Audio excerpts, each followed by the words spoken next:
And Mr. Chairman, I have a statement that I would like to be included in the record as part of an opening here, but I appreciate you being here this afternoon. I want to talk a little bit about the Galena experience in interior Alaska, but I want you to keep in mind that that is just one episode of a disaster in rural Alaska, that we have so many more, but Galena is going to be my focal point today. We see so much in terms of the planning that I think FEMA puts in place for the buildup into the hurricane season, for instance, into the Gulf. And we've got different seasons around the lower 48. You got hurricane, you got tornado. Well, in Alaska, we have ice jam season. It comes every spring. And sometimes it is a season that is without event, and other times it is a season that really writes the history book. But it seems like the disaster managers rewrite the book in terms of how to deal with these disasters every year, which is very, very frustrating. It seems like all the decisions that need to be made need to be coordinated with headquarters all the way back in places like Washington, D.C. Galena is a specific example. There are two ways to get things into Galena: by barge, and there's a couple barges a season, or fly them in.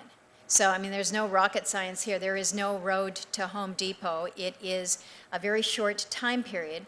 The Inspector General, when we asked him to look at the disaster situation in Galena, he comes back and he says he criticized FEMA for not kind of leaning forward, flying the materials in rather than going through this check-the-box exercise. I have asked for this review. We've got it back from the IG, but what lessons from Galena as one example, but more emblematic of the problem that we have all over Alaska when it comes to remoteness, inability to access by traditional methods, which are roads. How have we learned from that going forward?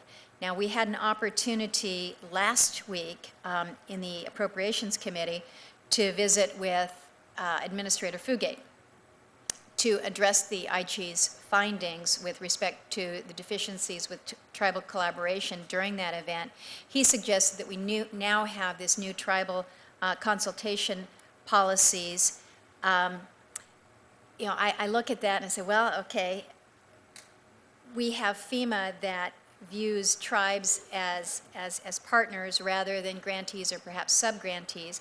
And if that's what's necessary, maybe we need to look at things that way. But we've had a tribal policy in place in FEMA since 1989. So how are we at this point where, again, it seems like we're reinventing with every disaster that comes? How is it that FEMA works so much better, seemingly, with the states than they do with the tribes? What have we learned from Galena going forward? Because as sure as winter is going to come, spring is going to follow, and we're going to have flooding in interior Alaska. Yes. I mean, it is a continuous thing, and I can appreciate it. I was up there in Galena last year. And I thank you for that. And the other disasters in 2010, up flying, when you have to fly from place to place, like you said, you don't drive, and there's not a Home Depot around the corner. So can appreciate that, and it's something that we continue to try to be better at. And when we go to respond to... Have we changed things in order to be better at, or are we just hoping that next time we get a little luckier? No, we've been changing things as far as being able to document what we've done and try to learn from our lessons.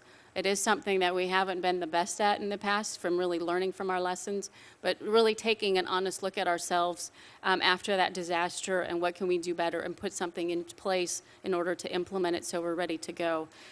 From the last 5 years, we've been trying to lean forward much more by having things ready when we see something coming.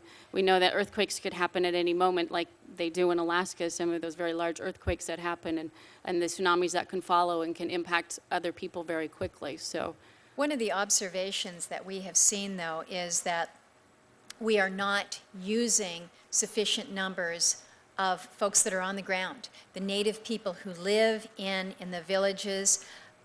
What we get instead are these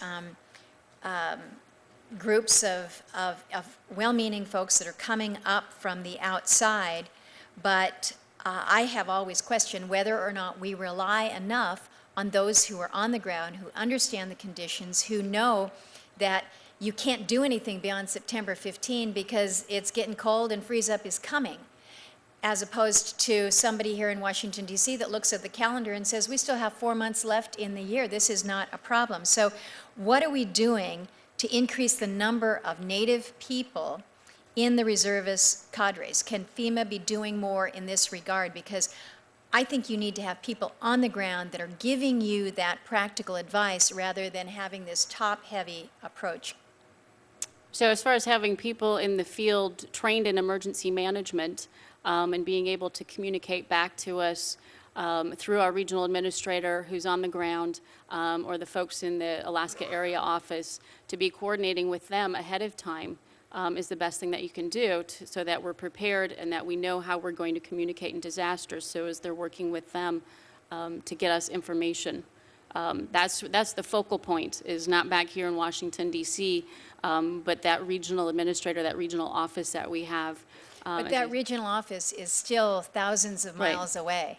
So how we can truly use the local people, not somebody that works in Seattle or even Fairbanks, but somebody who lives in Galena. That's where I'd like to see us go. Let's rely on that local knowledge. Thank you, Mr. Chairman. I'm out of time. Senator Kent.